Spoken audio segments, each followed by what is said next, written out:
우리 옆에 계신 분과 인사하겠습니다. 사랑하고 축복합니다. 오늘 우리가 읽은 이 본문을 보면서 우리는 모세와 이스라엘 백성의 믿음의 차이점을 봐야 합니다. 믿음은 단순히 감정적인 충동이나 신념이 아니기 때문에 환경이나 시련이나 감정의 변화에 의해서 좌우될 수 있는 그런 성질의 것이 아닙니다. 믿음은 말씀에 근거한 영적 사실에 대한 나의 확신이며 또한 말씀에 의해서만 성장하는 것입니다.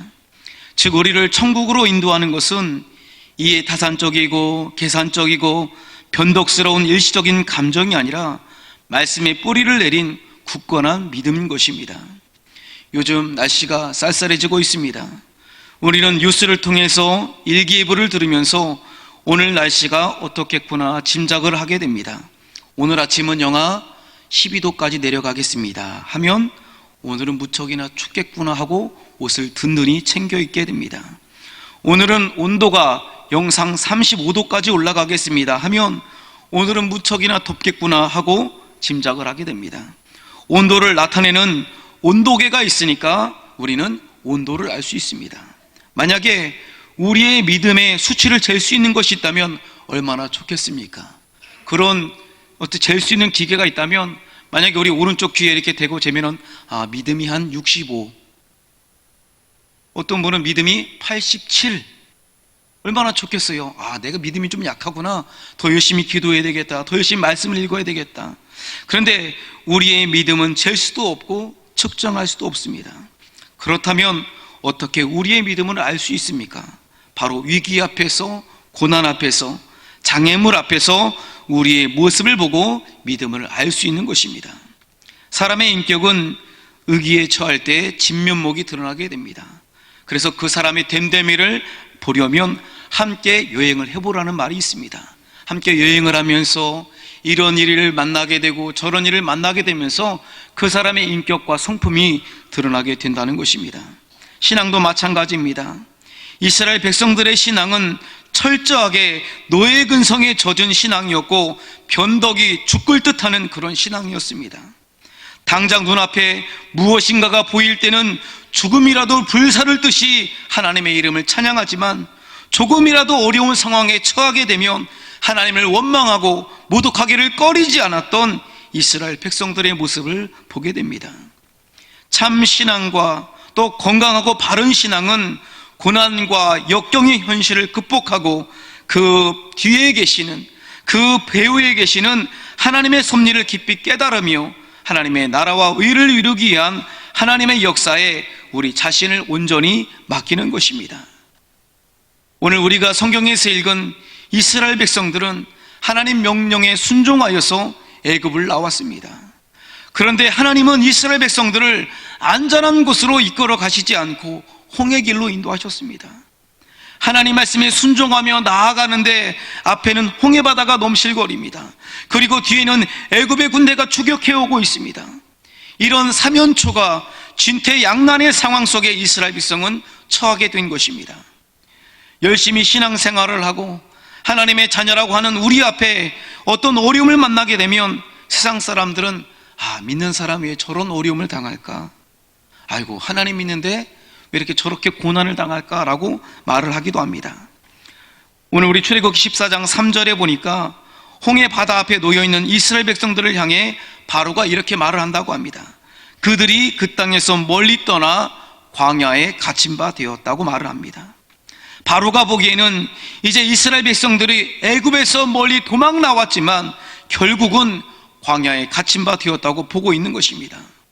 믿음이 없는 사람들, 믿지 않는 사람들이 보기에는 믿는 우리가 당하는 이 어려움들이, 하나님의 자녀라고 하는 우리들이 당하는 이 아픔들이, 이 곤고함과 슬픔과 실패, 이 모든 것들이 광야에 갇힌 것처럼 보일 수 있습니다. 이제 아무 소망이 없다고 말을 하기도 합니다. 그러나 그들의 말에 신경 쓸 필요가 없는 것입니다. 왜냐하면 우리는 어떤 상황에 놓여 있을지라도 여전히 하나님의 인도하심 아래 있기 때문입니다. 지금 이스라엘 백성들이 홍해 바다 앞에 정말 광야에 갇힌 것처럼 보일지 모르겠지만 하나님께서는 여전히 그들을 인도하고 계시다는 것입니다. 사랑하는 여러분, 혹시 우리가 어떤 어려움 가운데 놓여 있을지라도 우리가 잊지 말아야 할 것은, 내가 아무리 힘들고 어려운 상황에 놓여 있을지라도, 광야에 갇힌 것처럼 보일지 모르겠지만 여전히 하나님의 인도하심을 받고 있다는 사실, 이 사실은 잊지 마시기를 간절히 소망합니다. 야고보서 1장 2, 3절 말씀에 보면은, 내 형제들아, 너희가 여러 가지 시험을 당한 것은 온전히 기쁘게 여기라. 이는 너희의 믿음의 시련이 인내를 만들어내는 줄 너희가 알미라라고 말씀하고 있습니다. 로마서 5장 3절과 4절 말씀에도, 우리가 환난 중에도 즐거워하나니 이는 환난은 인내를, 인내는 연단을, 연단은 소망을 이루는 줄 알미로다 라고 말씀하고 있습니다. 우리 이 시련을 통해서 우리가 인내를 배우게 되고, 또 이 시련을 통해서 우리는 소망을 품게 된다는 것입니다. 이스라엘 백성들이 홍해 바다 앞에서 광야에 갇힌 것처럼 보일지 모르겠지만 여전히 하나님은 이스라엘 백성들을 인도하고 계십니다. 그리고 아주 크고 놀라운 일을 준비하고 계십니다. 4절 말씀해 보니까 하나님께서 말씀하십니다. 내가 그와 그의 온 군대로 말미암아 영광을 얻어 애굽 사람들이 나를 여호와인 줄 알게 하리라. 하나님께서 이 바로와 그의 모든 군대로 말미암아 영광을 얻기 위해서 크고 놀라운 일을 준비하고 계신다는 것입니다. 하지만 이스라엘 백성들은 온전히 하나님을 믿고 의지하지 못했습니다. 10절에 보니까 바로의 말들과 병거, 그 마병과 군대가 이스라엘 장막진대에 미치자 백성들 마음속에는 두려움이 생겨났습니다. 그들은 심히 두려워했습니다. 여기서 이 심이라는 말을 원어로 보니까 이루 헤아릴 수 없을 만큼 강렬한 그런 의미를 가지고 있습니다. 그러니까 이스라엘 백성들이 느꼈던 그 두려움은 이루 헤아릴 수 없을 만큼 아주 강력한 그런 두려움이었다는 것입니다. 그리고 그들은 여호와께 부르짖었다고 말하고 있습니다. 여기서 부르짖는다는 것은 하나님께 도움을 요청했다는 것입니다. 하지만 믿음의 간청이라고 하기보다는 불평과 원망이 가득한 아우성과 같은 그런 기도였습니다. 11절과 12절을 보면은 그들이 어떤 마음으로 하나님께 부르짖었는지 알 수 있습니다. 우리 11절과 12절 말씀을 함께 읽겠습니다. 11절과 12절 말씀입니다. 시작. 그들이 또 모세에게 이르되 애굽에 매장지가 없어서 당신이 우리를 이끌어내어 이 광야에서 죽게 하느냐? 어찌하여 당신이 우리를 애굽에서 이끌어내어 우리에게 이같이 하느냐? 우리가 애굽에서 당신에게 이른 말이 이것이 아니냐? 이르기를 우리를 내버려 두라. 우리가 애굽 사람을 섬길 것이라 하지 아니하더냐? 애굽 사람을 섬기는 것이 광야에서 죽는 것보다 낫겠노라. 그들이 하나님께 부르짖었는데 어떤 심정으로, 어떤 마음으로 부르짖었는지 이 말씀을 통해서 우리는 알 수가 있습니다. 근데 우리도 하나님께 부르짖을 때 혹시 이런 마음으로 부르짖지는 않습니까? 때로는 내가 당한 어려움과 내가 당한 질병, 우리 가정에 닥친 그런 환난과 공고로 말미암아 때로는 원망하며 때로는 불평불만하며 하나님께 부르짖지는 않습니까? 근데 우리 하나님은 그런 부르짖음도 귀 기울여 들어주신다는 것입니다. 두려워하는 사람들은 종종 불평과 원망을 쏟아놓습니다. 이것이 다 누구 때문이라고, 그리고 우리는 두려움에 처하고 위험에 처할 때마다 불평하고 원망합니다. 이 이스라엘 백성들도 한결같이 모세를 원망하였습니다. 우리가 그냥 애굽에서 죽었으면 좋았을 것을 우리를 왜 여기까지 인도해서 여기서 죽게 만드느냐? 그들의 입에서 원망이 끊이지 않았습니다.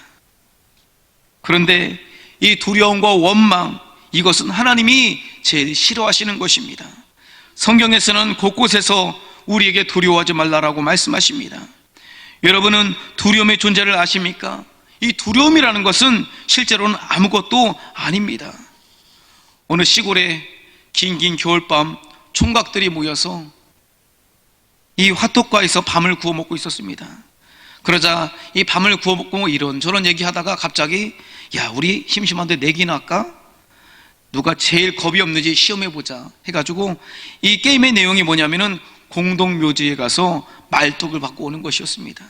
그 중에 제일 호탕한 성격을 갖고 있던 한 청년이 일어나서 내가 제일 먼저 갔다 올게 하더니 말뚝을 들고 망치를 들고 공동묘지로 갑니다. 그런데 가다 보니까 슬슬 무서운 생각이 듭니다. 공동묘지에 갔더니 막 떨리기 시작해서 결국 겨우겨우 말뚝을 하나 받고 돌아섰습니다.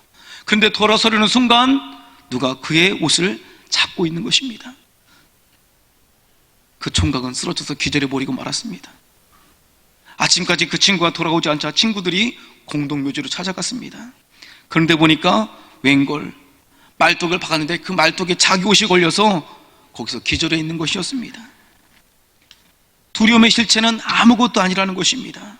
그런데 두려워하는 그 실체, 그것이 바로 우리 인간에게, 우리 사람에게 영향을 주는 것입니다. 그래서 이런 말이 있습니다. 두려워하는 그것을 두려워하라. 바로 두려움을 두려워하라는 것입니다. 두려움이란 불신앙입니다.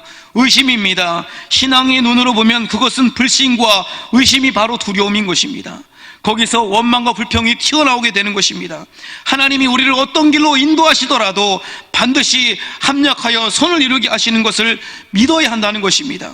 우리는 상황이 나쁘다고, 처지가 나쁘다고, 좀 위험하다고, 내가 좀 손해본다고 불평하면 안 됩니다. 하나님의 인도하심을 따라가는 이스라엘 백성들의 그 길임에도 불구하고 원치 않는 어려움이 생기는 것처럼 우리가 하나님 말씀에 순종하고 믿음의 자녀로 살아가는 이 인생길에도 원치 않은 어려움이 생기게 된다는 것입니다. 저는 이스라엘 백성들이 만났던 홍해가 단순히 몇천 년 전에 이스라엘 백성이 경험했던 그 넘실대는 바다라고 생각하지 않습니다. 바로 오늘 우리 인생 앞에 이런 홍해바다가 있다고 생각합니다. 오늘날 우리가 믿음으로 살아가는 인생임에도 뜻하지 않은 장애물들이 다가올 때가 있습니다. 이 중에 여기 계신 여러분 중에서도 홍해바다 앞에 서 있는 분도 있을 것입니다. 입시의 문제로, 물질의 문제로, 아니면 남편과 아내의 문제로, 때로는 자녀의 문제로, 가정의 문제, 인간관계의 문제, 수많은 문제들이 우리에게 있고 우리는 저마다의 홍해바다를 앞에 두고 있습니다. 그 홍해가 우리를 낙심하게 만들기도 하고 절망하고 포기하게도 만듭니다. 그래서 우리의 마음에는 불평과 원망, 슬픔들이 가득합니다. 홍해바다를 건넌다는 것은 두려운 일입니다. 행여나 물이 쏟아지지는 않을까? 하나님이 혹시 바다를 다시 합치지는 않을까? 잘못되면 어떻게 하나? 그러나 우리는 그 두려움 가운데서도 홍해바다를 건너야 한다는 것입니다. 그 홍해바다를 건너지 않으면 가나안 땅, 하나님이 약속하신 땅에 이룰 수가 없습니다. 이러한 절박한 상황과 이러한 어려움 가운데서 모세는 믿음으로 선포합니다. 13절에 보니까 모세가 백성에게 이르되 너희는 두려워하지 말고 가만히 서서 여호와께서 오늘 너희를 위하여 행하시는 구원을 보라. 너희가 오늘 본 애굽 사람을 영원히 다시 보지 아니하리라. 혹시 홍해바다 같은 문제가 여러분 앞에 놓여 있다면 하나님의 능력을 확신하며 행하실 일을 기대하시기를 간절히 소망합니다.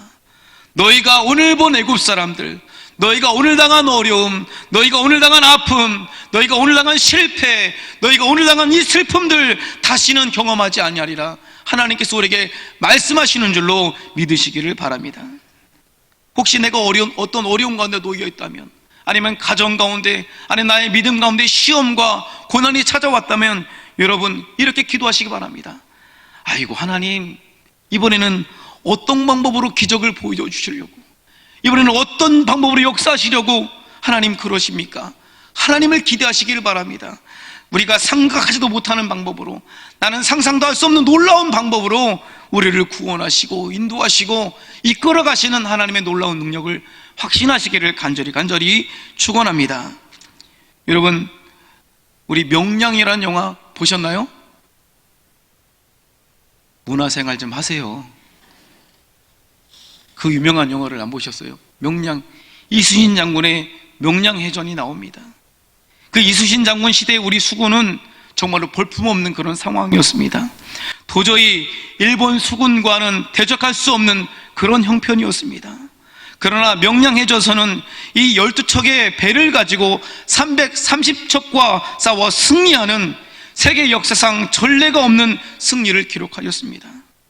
그래서 지금도 충무공 이순신 장군이 수많은 사람들로부터 존경받는 이유가 바로 그런 큰 일을 행하였기 때문입니다. 그 큰 일이 무엇입니까? 12척의 배를 가지고 330척의 배를 물리친 그 일은 정말 작은 일이 아니라 큰 일입니다. 그런데 만약에 반대로 이순신 장군이 330척의 배를 가지고 일본 수군 12척의 배를 물리쳤다면 우리는 이순신 장군이 큰 일을 행했다고 말할 수 없을 것입니다.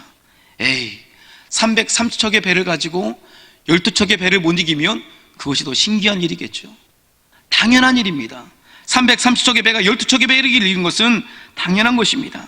하지만 12척의 배를 가지고 330척의 배를 물리치는 것은 정말 대단한 일이고 세계 역사상 그 유례를 찾아볼 수 없을 정도로 아주 큰 승리인 것입니다.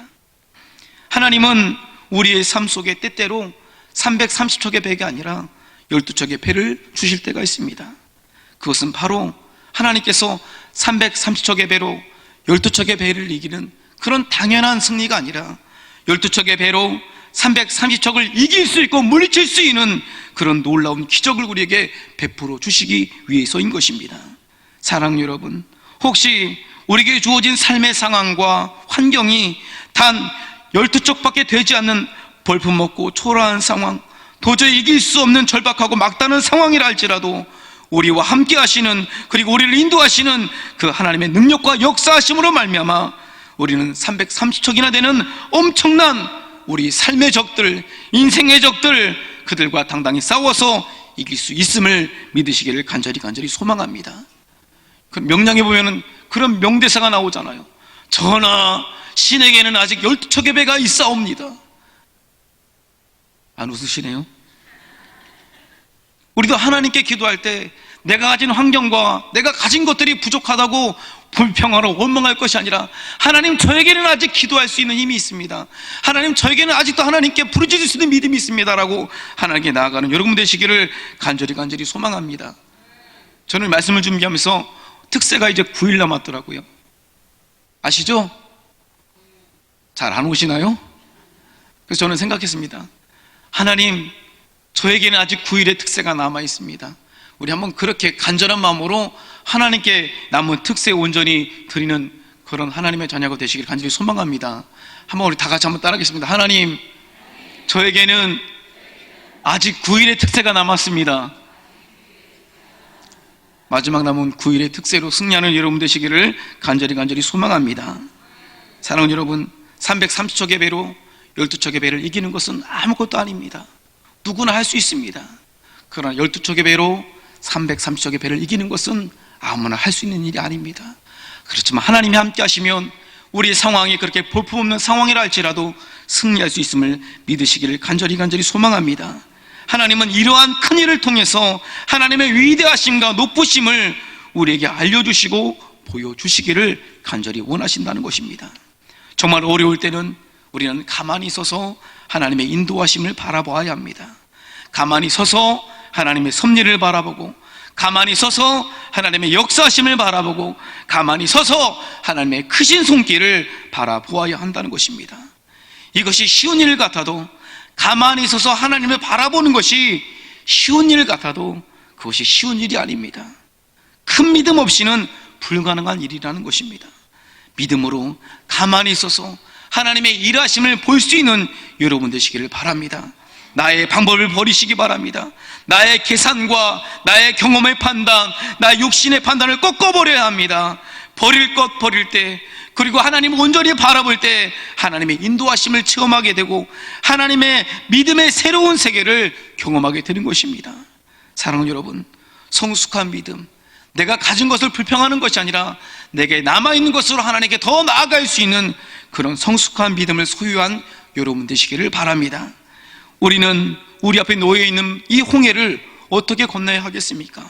오늘 읽은 성경 본문에서 우리는 몇 가지 지혜를 얻을 수가 있습니다. 첫 번째는 기도해야 합니다.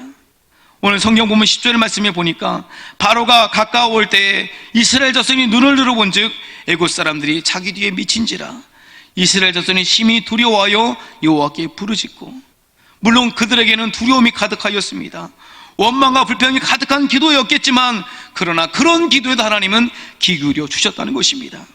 우리가 홍해 앞에 놓여 있을 때, 위기 앞에 놓여 있을 때 가장 먼저 하나님 앞에 나와 기도하시기를 간절히 소망합니다. 우리가 기도의 다이얼이라고 부르는 예레미야 33장 3절 말씀이 있습니다. 너는 내게 부르짖으라. 내가 내게 응답하겠고 내가 알지 못하는 크고 비밀한 일을 내게 보이리라. 우리가 하나님께 부르짖을 때 하나님께서 응답하시고, 우리가 하나님께 부르짖을 때 우리가 알지 못하는 크고 비밀한 일을 보여주신다고 말씀하고 있는 것입니다. 사랑하는 성도 여러분, 우리의 기도는 반드시 응답될 것이다. 하나님은 크고 비밀한 일을 나에게 분명히 보여주실 것이라는 믿음을 가지고 기도하시기를 바랍니다. 지금은 그것이 불가능해 보이고 가능성이 없어 보일지 모르겠습니다. 그러나 하나님은 우리의 기도를 들으십니다. 시편 80편 10절에 보니까 내 입을 크게 열라 내가 채우리라 성경은 말씀하고 있습니다. 빌립보서상 6절에 보니까 아무것도 염려하지 말고 오직 모든 일에 기도와 간구로 너희 구할 것을 감사함으로 하나님께 아뢰라고 말씀하고 있습니다. 바로 염려함 대신 기도해야 합니다. 두려움 대신 기도에 무릎을 꿇어야 한다는 것입니다. 기도하는 것은 하나님의 능력을 구하는 것입니다. 내 인생의 변화를 갈망하는 것, 그것이 바로 기도입니다. 기도하는 사람이 인생의 승리자가 될 수 있습니다. 기도하는 사람이 인생을 변화시킬 수 있습니다. 기도하는 사람이 홍해 바다를 가르는 역사를 경험할 수 있다는 것입니다. 이 세상에서 가장 강력한 무기가 무엇입니까? 누구를 막론하고 한결같이 핵폭탄이라고 말할 것입니다. 왜냐하면 지난 나라의 역사에서 이미 그것이 입증되었기 때문입니다. 1945년 8월 6일 일본 히로시마에 원자폭탄이 떨어졌을 때 인구 40만 명 중 25%가 하루 만에 죽었습니다. 그 후 지금까지도 수많은 사람들이 그 후유증으로 고통을 겪고 있습니다. 만약에 서울에다가 해 1메가톤의 핵폭탄을 떨어뜨릴 경우 핵폭발로 인해서 강력한 빛과 열과 폭풍과 낙진으로 인해서 서울의 모든 건물의 90%가 파괴된다고 합니다. 200만 명의 사람이 즉사하고 또 다른 200만 명은 고통 속에서 몸부림치다 죽게 되고 또 다른 300만 명은 2주 내지 6개월 안에 죽게 되고 수도권 그리고 이 지방 모든 지역도 낙진 피해로 많은 사람이 죽게 되고 전 인구의 한 1200만 명 정도가 사망하게 된다는 것입니다. 그런데 이런 핵폭탄보다 더 강력한 무기가 있습니다. 미국의 정치인이며 FBI 수사국장이었던 에드거 후보는 기도하는 민족의 위력은 핵폭탄보다 더 강하다. 기도의 힘은 인간이 만들 수 있는 어떤 힘보다 더 위력이 있다. 왜냐하면 기도는 전능하신 하나님의 무한한 능력과 연결시켜주는 인간의 가장 위대한 수단이기 때문이다 라고 말하였습니다. 바로 기도는 하나님의 무한한 능력과 연결시켜주는 인간의 가장 위대한 수단이라는 것입니다. 우리가 기도할 때 하나님의 능력과 연결된다는 것을 여러분 기억하시기를 바랍니다. 인생의 문제를 뛰어넘기를 원하십니까? 홍해바다를 건너가기를 원하십니까? 육신의 즐거움으로부터 벗어나기를 원하십니까? 가장 먼저 하나님 앞에 무릎 꿇고 기도하는 여러분 되시기를 간절히 축원합니다. 두 번째로 우리가 홍해바다를 건너려면 문제를 해결하시는 하나님을 기대하고 기다려야 한다는 것입니다. 오늘 본문 13절과 14절 말씀에 보니까 모세가 백성에게 이르되 너희는 두려워 말고 가만히 서서 여호와께서 오늘날 너희를 위하여 행하시는 구원을 보라. 너희가 오늘 본 애굽 사람을 또 다시는 영원히 보지 못하리라. 여호와께서 너희를 위하여 싸우시리니 너희는 가만히 있을지니라.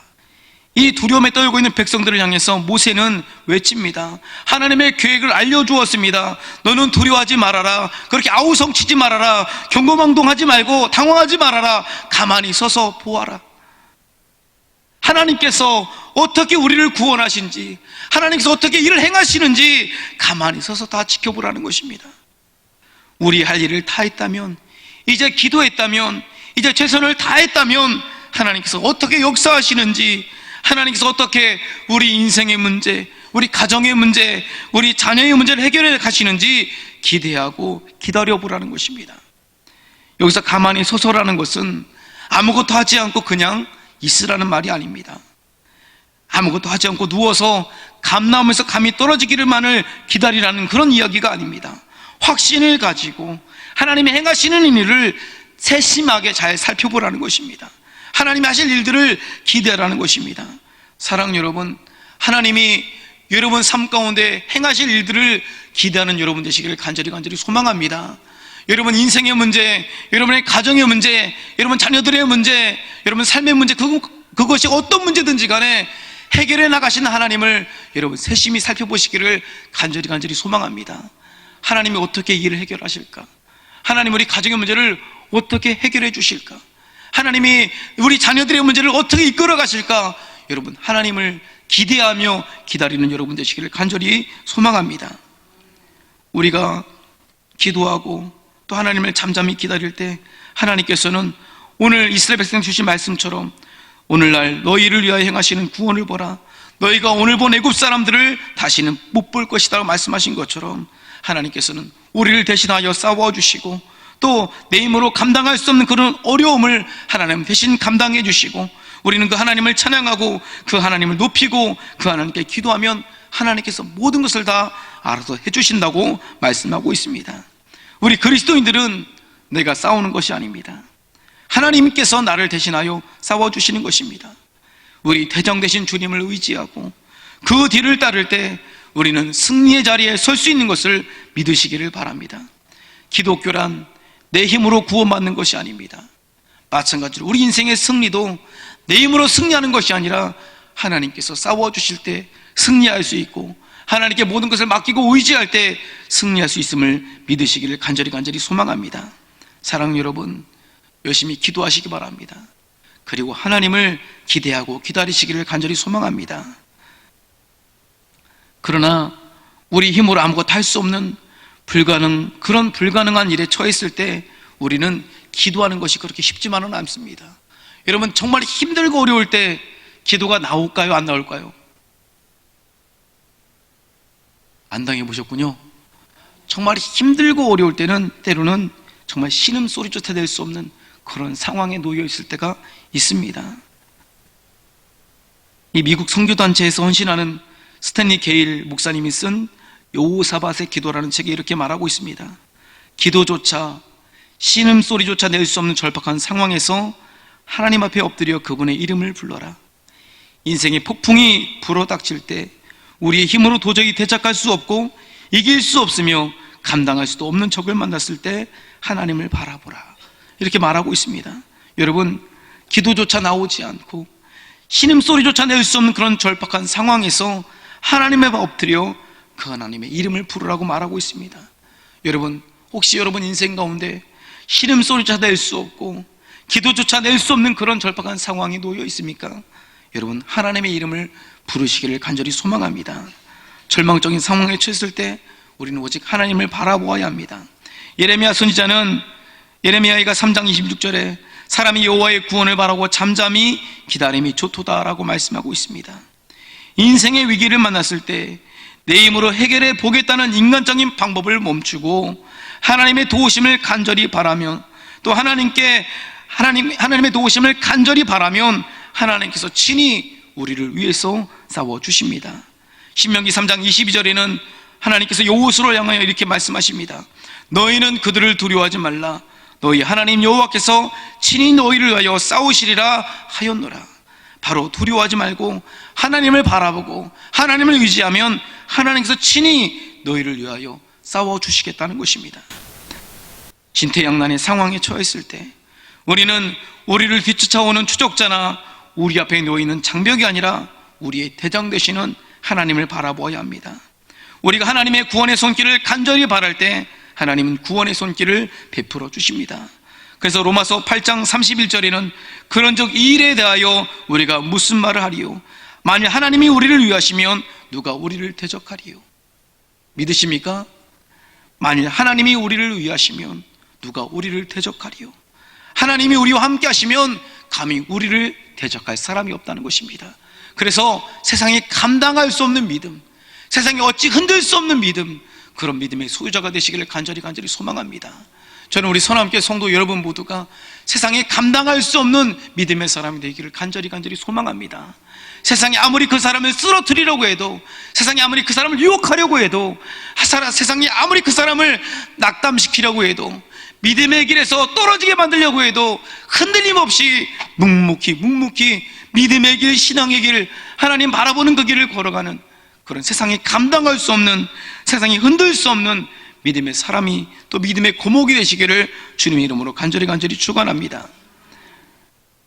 정말 하나님께서는 정말 믿음 좋다는 집사님이 정말 믿음 좋은 집사님인지, 정말 믿음 좋다는 권사님이 정말로 믿음의 사람인지, 정말 믿음이 좋은 장로님이 정말 믿음의 사람인지 하나님은 보기를 원하십니다.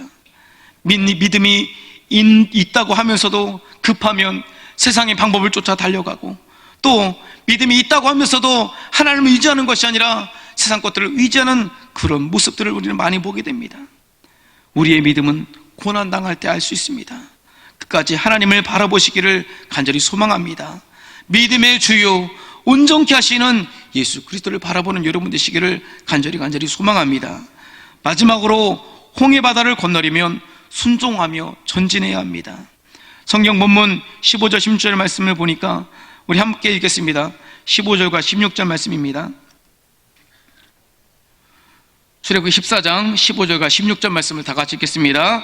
여호와께서 모세에게 이르시되 너는 어찌하여 내게 부르짖느냐? 이스라엘 자손에게 명령하여 앞으로 나아가게 하고 지팡이를 들고 손을 바다 위로 내밀어 그것이 갈라지게 하라. 이스라엘 자손이 바다 가운데서 마른 땅으로 행하리라. 너는 이스라엘 자손을 명하여 앞으로 나아가게 하라. 어찌하여 부르짖고만 있느냐? 이제 앞으로 나아가라는 것입니다. 이스라엘 백성은 지금 두려움에 떨고 있습니다. 앞으로 어떻게 나아갑니까? 넘실대는 홍해가 있는데 믿음으로 나아가라는 것입니다. 아직 홍해는 갈라지지 않았지만 하나님의 약속을 믿고 나아가라는 것입니다. 그것이 바로 믿음인 것입니다. 이스라엘 백성 앞에 하나님께서는 먼저 나가기를 원하셨습니다. 사랑하는 여러분, 홍해바다는 아직 갈라지지 않았지만 믿음으로 앞으로 나아가는 여러분 되시기를 간절히 소망합니다. 동시에 하나님은 말씀하십니다. 너의 지팡이로 바다를 치라. 지팡이를 들고 손을 바다 위로 내밀어 그것으로 갈라지게 하라. 이것도 보통 일이 아닙니다. 이 많은 백성들 앞에서 모세가 지팡이를 가지고 홍해바다를 쳤는데 홍해가 갈라지지 않으면 얼마나 창피하겠습니까? 얼마나 부끄럽겠습니까? 그러나 모세는 지팡이를 들고 바다를 내리칩니다. 동시에 백성은 앞을 향해 전진하였습니다. 동시적으로 하나님은 동풍을 불러오셔서 홍해를 가르기 시작하셨습니다. 그리고 홍해가 갈라졌을 때 이스라엘 백성들은 마른 땅으로 건널 수가 있었습니다. 사랑하는 여러분, 저는 제가 신방하면 항상 얘기하는데 하나님의 서비스가 정말 대단합니다. 갈라주신 것만 해도 감사한데 그 땅을 말려주셨어요. 그래서 이스라엘 백성들이 그 홍해바다를 건너기엔 전혀 어려움이 없도록 마른 땅으로 건너가게 하시는 그 놀라운 서비스까지 해주셨더라고요. 사랑하는 여러분, 우리 하나님은 홍해바다를 갈라주시고 마른 땅으로 건너게 하시는 그런 능력의 하나님인 줄로 믿으시기를 간절히 소망합니다. 이스라엘 백성들이 이제 거반 그 홍해바다를 건넜을 때 애굽의 군대가 도착했지만 그들 또한 마른 땅으로 건너가다가 하나님께서 다시 홍해를 합쳐지게 하셔서 그들은 거기서 수장되어 버리고 말았습니다. 바로 이스라엘 온 백성들이 하나님의 놀라운 능력을 경험하게 된 것입니다. 사랑하는 여러분, 우리 선함교회 앞에 어떤 홍해바다가 놓여 있습니까? 우리 온 성도들이 믿음으로 하나님께 부르짖고 또 잠잠히 하나님을 참고 기대하며 기다리고 또 앞으로 한 걸음 한 걸음 전진하여서 우리 선함교회 앞에 놓여있는 홍해바다가 갈라지고 우리 선함교회 모든 성도들이 마른 땅으로 홍해바다를 건너가는 그런 은혜를 경험하기를 간절히 소망합니다. 여러분, 혹시 가정 앞에, 여러분 인생 앞에 어떤 홍해바다가 놓여 있습니까? 여러분, 오늘 이 이스라엘 백성들이 홍해바다를 마른 땅으로 건너갔더니 놀라운 이 기적을 여러분 가정, 여러분 인생에서 체험하시기를 간절히 소망합니다. 여러분, 우리 앞에 이 놀라운 하나님의 능력을 경험하고 싶다면 하나님 간절히 부르짖어서 믿음으로 홍해를 건너는 그런 놀라운 역사를 체험하는 여러분 되시기를 주님의 이름으로 간절히 축원합니다. 기도하겠습니다.